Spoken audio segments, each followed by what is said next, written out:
Mitan Kafoua, c'est podium pour tout Haïtien ordinaire qui font un travail extraordinaire. Quel que soit côté où il y a à travers le monde, nous menons sur podium Mitan Kafoua. Moun sa yo, c'est moun pa yo, c'est moun pam yo. Nous devons valoriser dans Mitan Kafoua. Ce sont des Haïtiens qui font un travail extraordinaire. Ils sont des moun ordinaires. Yo humble, yo pas aimé parler de tête yo. C'est ça yo fait qui parle pour yo. Et je dis à yo ban nous chance. Yo vinn partager vie privée yo, vie professionnelle yo. Avec vous, côté quoi besoin inspiration, côté que y a guidé pour capable progresser tout. Mitan Kafoua, c'est podium tout haïtien ordinaire qui font un travail extraordinaire. Nous valorisons dans Mitan Kafoua.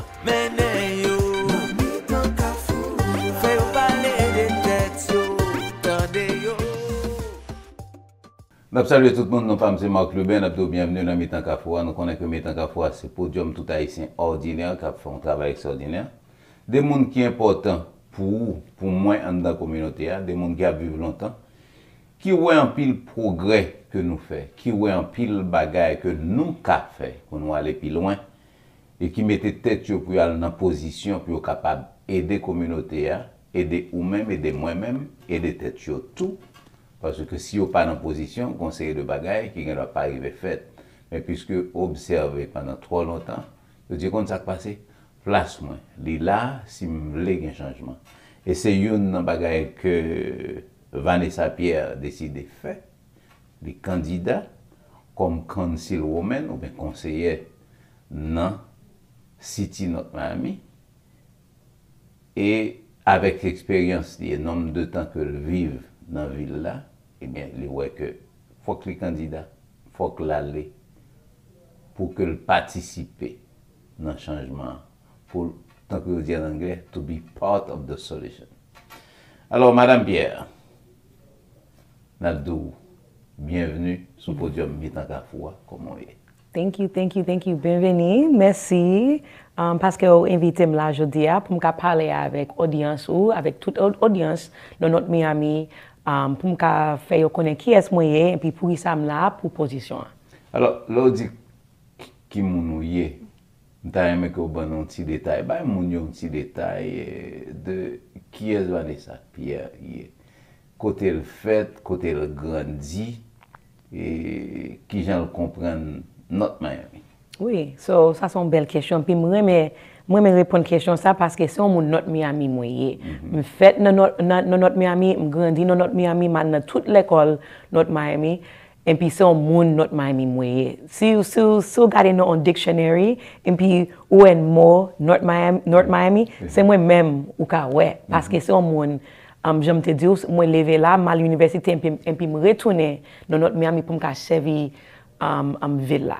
So, notre capacité, c'est moi j'ai plus que 30 ans que je vis dans notre Miyami, que je servi dans notre Miyami dans volunteering. So right now I volunteer within the city through the Parks and Recreation Commission, through the Personnel Board, but je suis à l'école pour éducation. So c'est un professeur mieux, mais c'est un servant moyen premièrement. So qui est Vanessa? Vanessa c'est un monde qui grandit, qui fait dans notre Miyami, qui a servi tout le monde dans notre Miyami. Alors c'est dit, où sont professeurs? Actuellement toujours professeurs? Oui. Et dans quel niveau? K-12, high school avec l'université. So, moi, enseigner anglais. Ça veut dire que non seulement rencontrer petit haïtien, ou rencontrer petit l'autre monde tout en dedans. Oui. Et ouais, qui ça yo gagné et qui ça yo manqué. Oui. Dans la position ça quoi chercher et que ça va le mettre dans position pour capable aider yo dans le sens pour joindre dans ville notre Miami qui ça a besoin. Oui. Et qui ça a pied par exemple, qui sont ouais dans l'expérience avec Timoun Sayo, ou pensez que yo intelligent mais yo t'es capable de faire plus si tu as un support et qui genre de bail qu'on gagne un programme ou peut-être qu'on capable de venir avec elle ou bien qu'il a déjà peut-être moun pas focus sur lui qu'on a demandé pour venir avec lui capable d'aider. Oui, so moi-même moi ou fait service support, right? Parce que tout le monde besoin de support à n'importe cadre où il est dans la vie, dans n'importe niveau où il est dans la vie, tout le monde besoin de support. Et puis les map enseigner Timounio avec adults tout parce que pas seul Timoun moi enseigner, c'est adults like n'importe l'âge, grand monde tout moi enseigner. So moi en pile monde dans n'importe niveau yo besoin de support. So gen pile resources que nous ka bay moun qui vivent dans ville là, qui étudient dans ville là pour yo ka élever tête yo, right? Parce que c'est pour ça nous à l'école, c'est pour ça nous là dans vie nous toujours voulons progresser, lever tête nous pour nous ka gagner plus. So, m'gen pile bagay qui m'vle faire pour moun qui veulent étudier parce que là étudier on bagay on métier ça veut dire ou voulez arriver à l'autre niveau. So m'kwe gen pile ressources nous ka bay tant que maybe scholarships et pas scholarships seulement pour petit monde mais pour grand monde tout parce que ou pas seul petit monde ou pas jamais suspend apprendre parce que gen pile monde yo ta remen à l'école pour l'autre métier on nous dit on monde qui gagne like 40 ans, 50, 60 years old. Ça ne veut pas dire que yo pas gain like yo pas gain moyen mais faut que nous baillons moyen parce que pas celle qui gagne 18 ans collège non. Faut que nous lever niveau nous à n'importe stage nous dans la vie. So c'est ressources comme ça pour étudiants m'croit nous ka bail, c'est pour nous ka bail. Parce que le m'a regardé flyer là qui parlait que proven leadership parce que travail dans position de leader, moun kap mener, moun kap tende, et puis moun kap diriger, fait sûr et certain que ça qui supposé faire la fête, et Quality Education Board, North Miami Parks and Recreation Commission, ou fin que dit North Miami Personal Board, mais l'autre bagage qui attire l'attention, c'est que dans top 20 moun qui jeunes, qui ont moins que 40 ans, ou là-dedans, et yo choisi c'est pas parce que yo belle et ou Vanessa Pierre veut dire elle a 30 ans depuis la vivre dans notre Miami obligé prendre mais ou prouver tout. Qui ça qui passe comment était choix ça faire et pour qui ça choix? Bon, c'est parce que moi belle tout, but à part de ça, il y a l'autre bagage qui me fait dans la communauté. So, j'ai un programme pour tout le monde, je me dis, so ça c'est à part de l'école là. J'ai un programme côté ma service, ma service tout le monde. So, nous enseignons in the summer. Nous baillons like parce que nous connaissons dans summer, tout le monde pas vraiment grand pile activité qui a fait pas seulement sur TV, sur iPad qui aussi posé été, faut que toujours continuer à étudier. So, j'ai un programme summer qui m'a fait pour tout le monde qui est le Academics Academy, qui me joint un pile support, un pile monde qui investit dans ça pour me service. Plus que 100 tout le monde dans notre Miami, avec l'autre travail qui m'a fait dans l'environnement, avec tout ça m'a fait within North Miami in terms of my volunteering on the boards. I'm very active, so they saw that and they decided to nominate someone that is civically engaged and that is always advocating pour communauté. OK, mais l'organe des communautés haïtiennes, de côté nous commencer à 30 ans de ça. Est-ce que vous pensez que nous progressons? Si oui, ça progresse nous. Mais est-ce que côté nous y est, vous pensez que nous bon là, nous pas besoin d'aller plus loin? OK, si nous devons aller plus loin, qui ça nous a supposé faire? I love that question that you just said. So as someone that was born and raised in North Miami, I can say that there has been a lot of progress. I love my city. I've seen the transition that North Miami has made. I moved into North Miami. I'm not moved into North Miami. I moved into the house that I'm in right now in 1995 with my parents. So now that is my house that my parents invested in North Miami and they passed that down to me. Looking at North Miami from when I moved into that house in 1995 to now, there is tremendous developments that happen. For example, on West Dixie Highway and 131st, where the Chef Creole is now, that used to be a Carvel ice cream. On West Dixie Highway, that used to be, and 129th, 128th, that used to be Cecibon, and right next to the Cecibon used to be the theater, right? I used to walk there with my dad. And we used to watch the boxing matches there sometimes. Where the Lexus dealership is, that used to be the old Miami Ice Arena. So the development in North Miami from when I was younger to now, I can definitely say that we have made great improvements, but that doesn't mean that we have to stop there, right? As time emerges, we see that we see where we've come from, but we also have to notice that we need more. right? We can never be content with where we're at right now. And North Miami has the potential of being the next great city. It's already an exceptional city, but we can do so much more. We are situated a few minutes away from I-95, a few minutes away from the beaches, and we are in between two amazing highways. I mean, a highway, but two amazing airports, right? So you can pick and choose if you want to go to Fort Lauderdale Airport or Miami International Airport. But the thing that North Miami has that's so unique is the melting pot. We have so many different cultures. We have so many opportunities where we can thrive and we can bring so many businesses to our forefront. And I think that we just need to manage that a bit better so that we can see North Miami really thrive and evolve into what it's supposed to be. So to what you said, I'm very proud of the North Miami that I saw as a little girl and what I'm experiencing now. But I know that if we have strategic visioning for the city, it can go beyond what we're living right now. There is a word that you just use, is melting pot.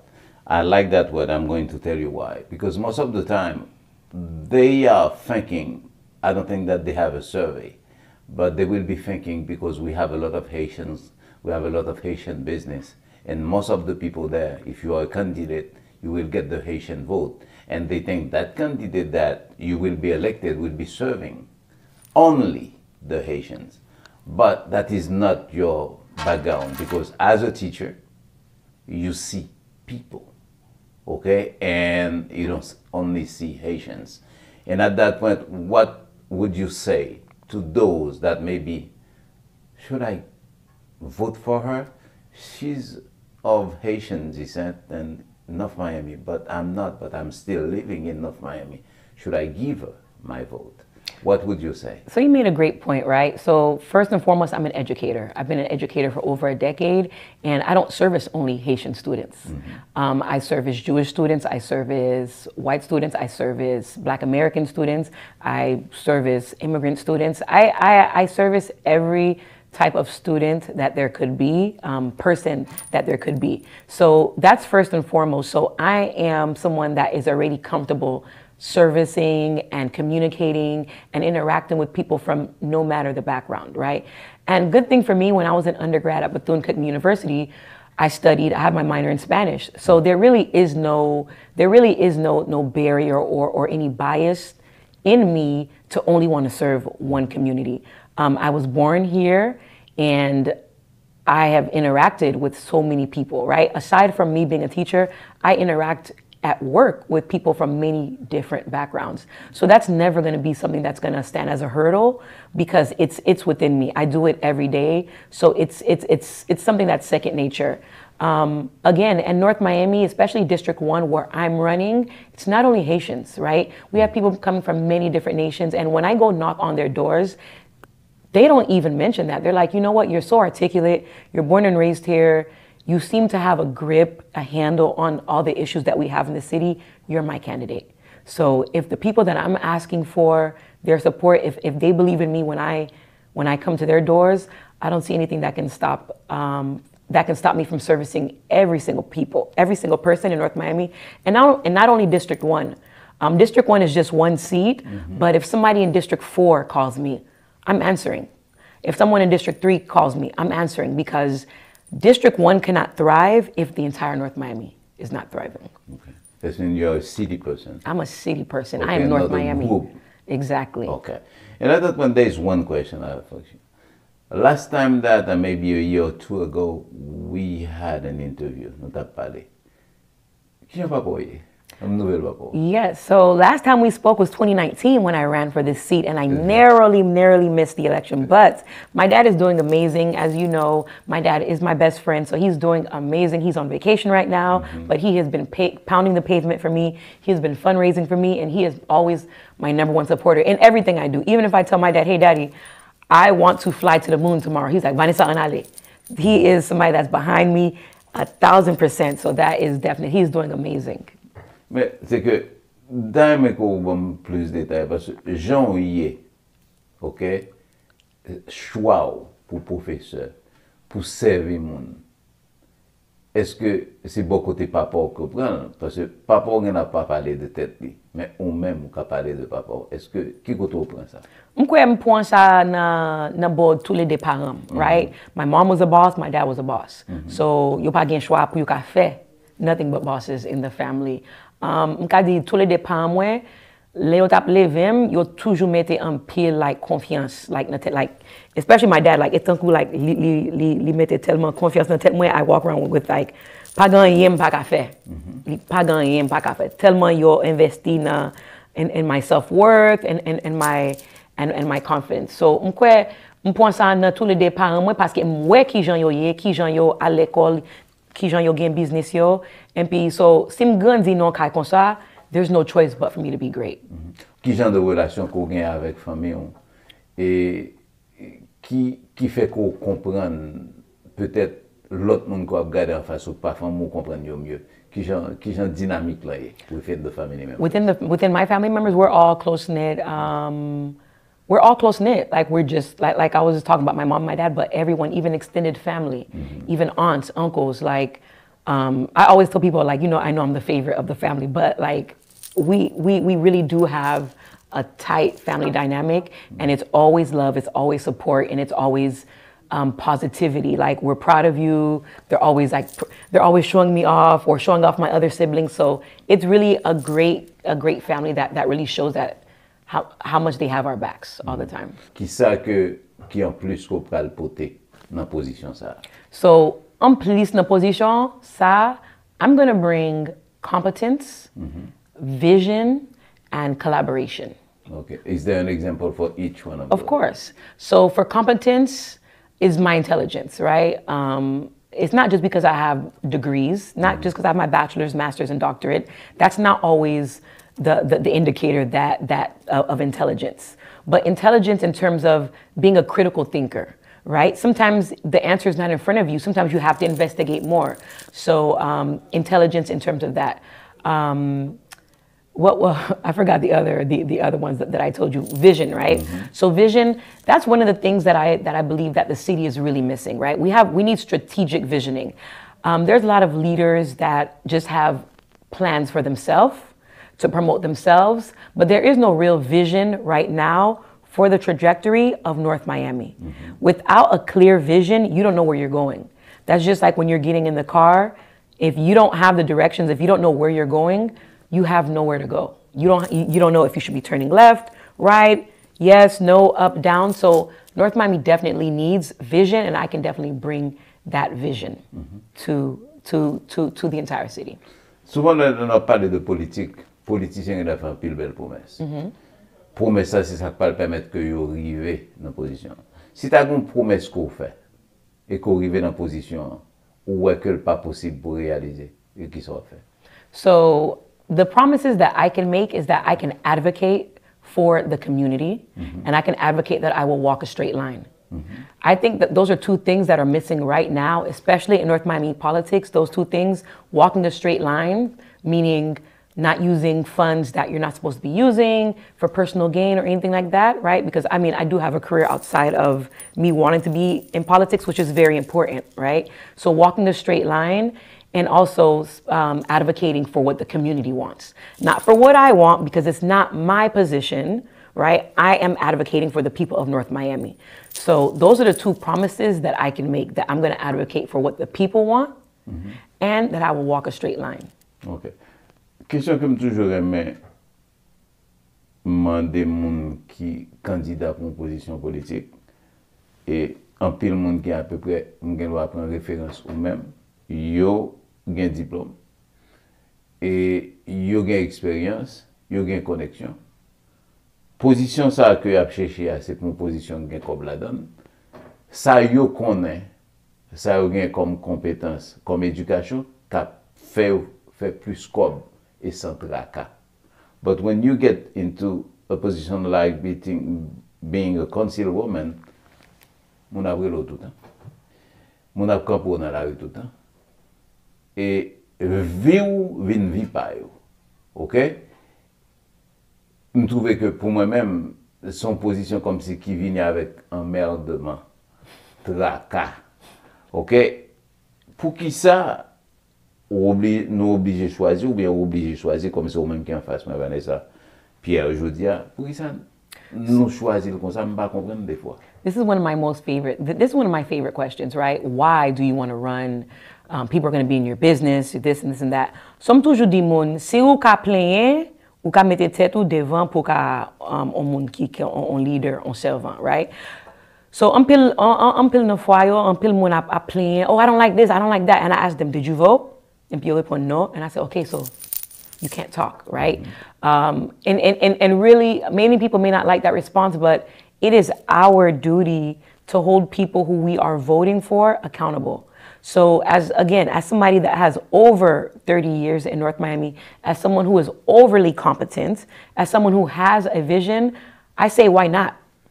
Why not put myself in the front lines to advocate for my people? Because I have the competence, I have the intelligence, I have the forward thinking to want to lead us to greater.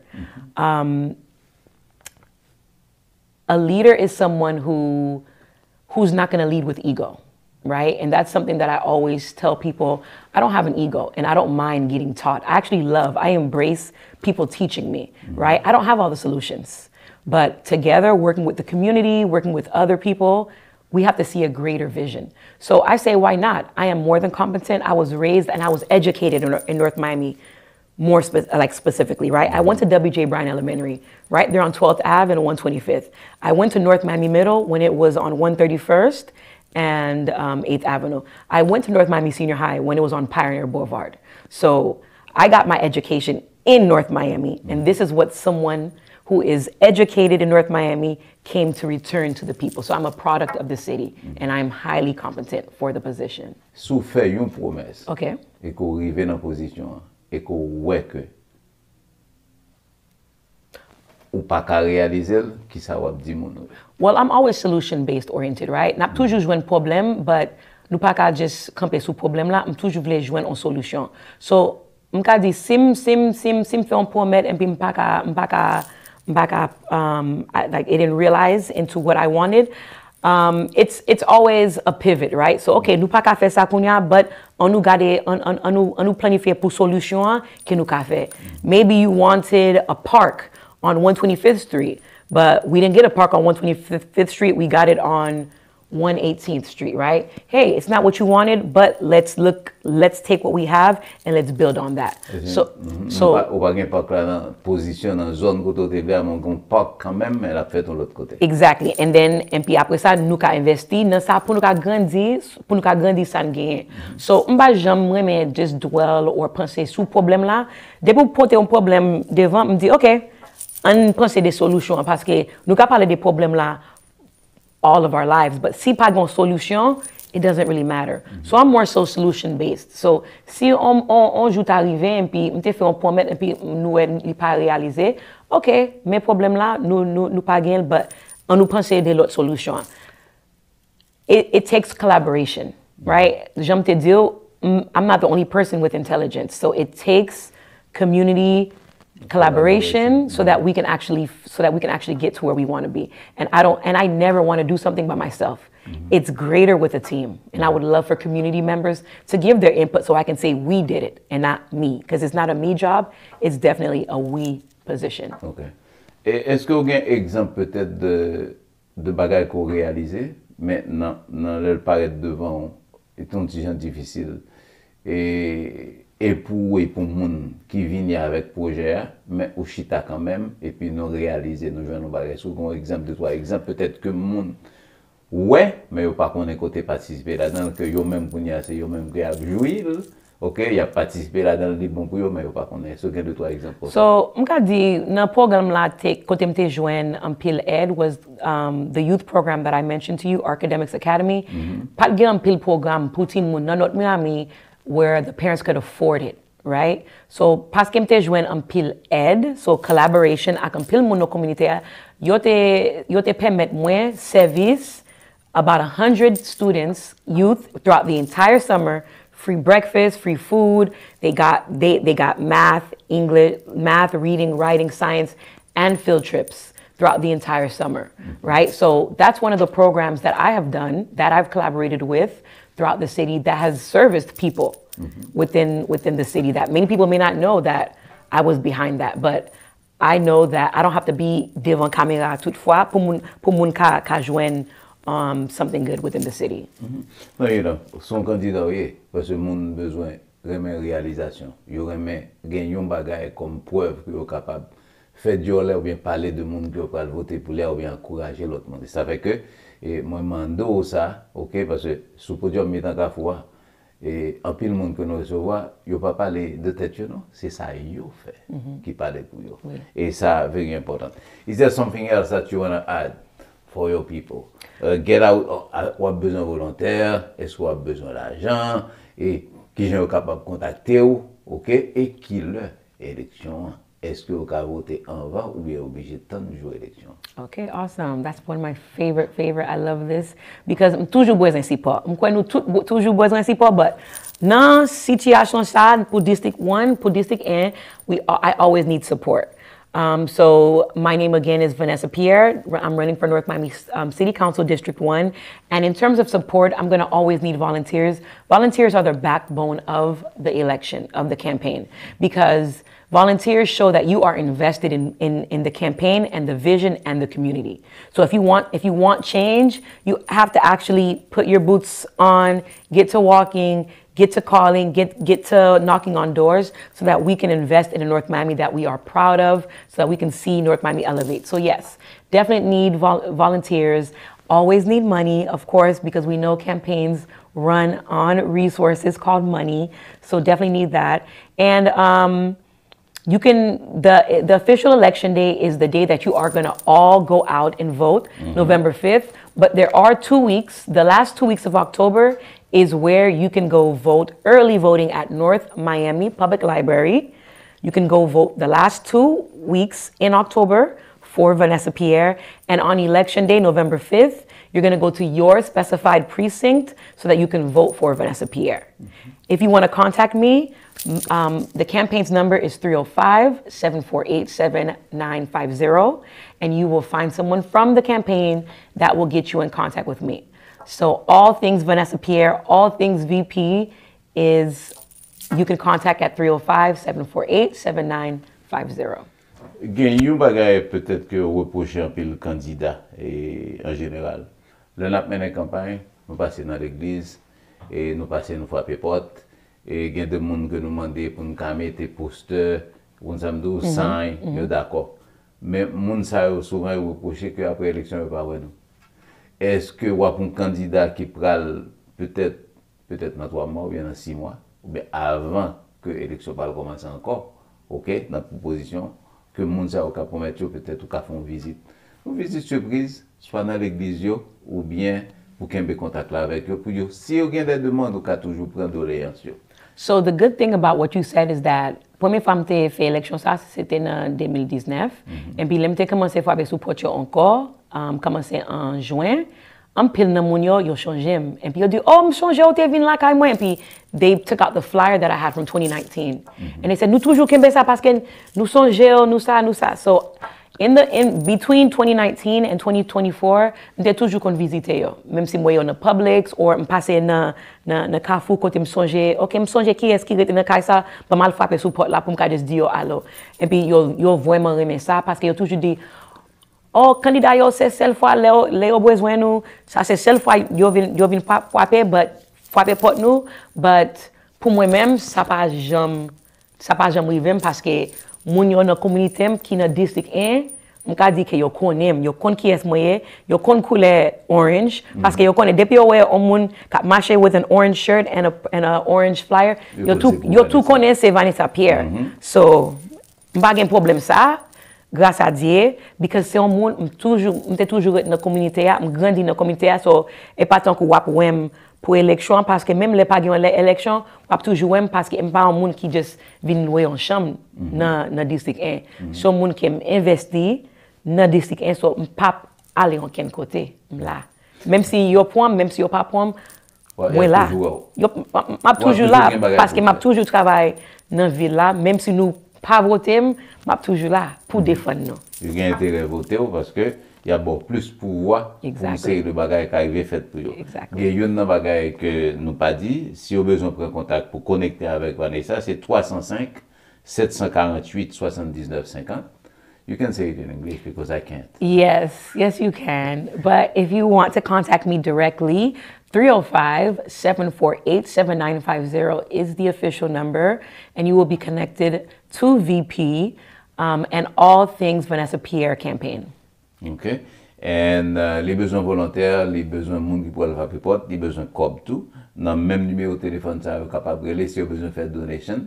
Et si vous avez besoin de prendre contact, puis vous capable d'aller comme volontaire à frapper porte ensemble avec vous. Et après le show là, j'ai besoin de ce qu'on va le faire. Oui. Bon, Jean Wemier là, m'a prêté comme ça, m'a juste mettre un maillot orange sur moi, et puis c'est frapper porte m'a fait parce que c'est, j'aime te dire, depuis moi enregistré pour élection ça, c'est frapper porte chaque jour. Même hier, m'tap frappé porte, and puis a lady was walking her dog. She said, "You still out here? I've been seeing you since June." And I said, "Yeah, every day." So, you know, hard work. You can't fake hard work. You cannot buy hard work. You cannot pay off hard work. You cannot fake it. Like I said, you cannot fake hard work, and I am working hard for this. OK. Pour les gens qui peut-être ont une hésitation, est-ce que moi j'aime j'en le parler, moi j'aime ouais, c'est vrai même pas quoi que ma balle vote moi. Il a réfléchi toujours. Qui soit capable de dire pour convaincre. Bon, m'pas quoi grand monde qui t'a j'aime interact with me pour yo ka dire oh non m'pas vraiment sure because depuis ou parler avec moi déjà ouais compétence là, ou déjà ouais qu'aime bien vision pour nous-mêmes, pour communauté nous, pour future nous.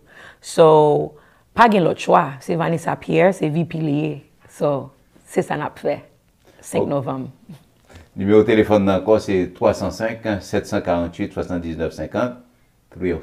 305-748-7950 is the official all things VP campaign phone number. I hope to connect with you. I hope to see you. And if I've seen you already, m'pape support game m'pape support yo 2, 3, 4, 5 fois yo dit Vanessa, ou pas besoin retourner n'a voter pour vous. But ou connaît m'a toujours retourner parce que ça c'est monde qui m'aime.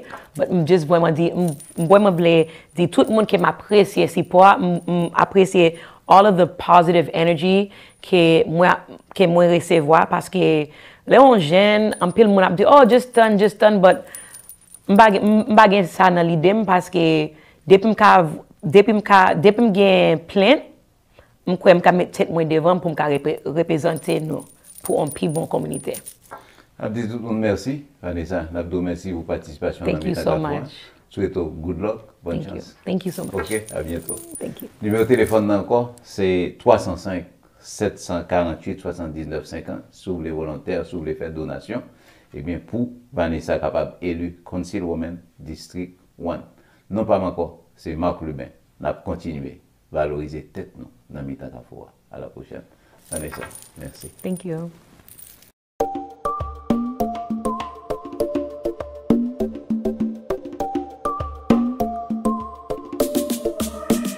Mitan Kafoua, c'est podium pour tout Haïtien ordinaire qui font un travail extraordinaire.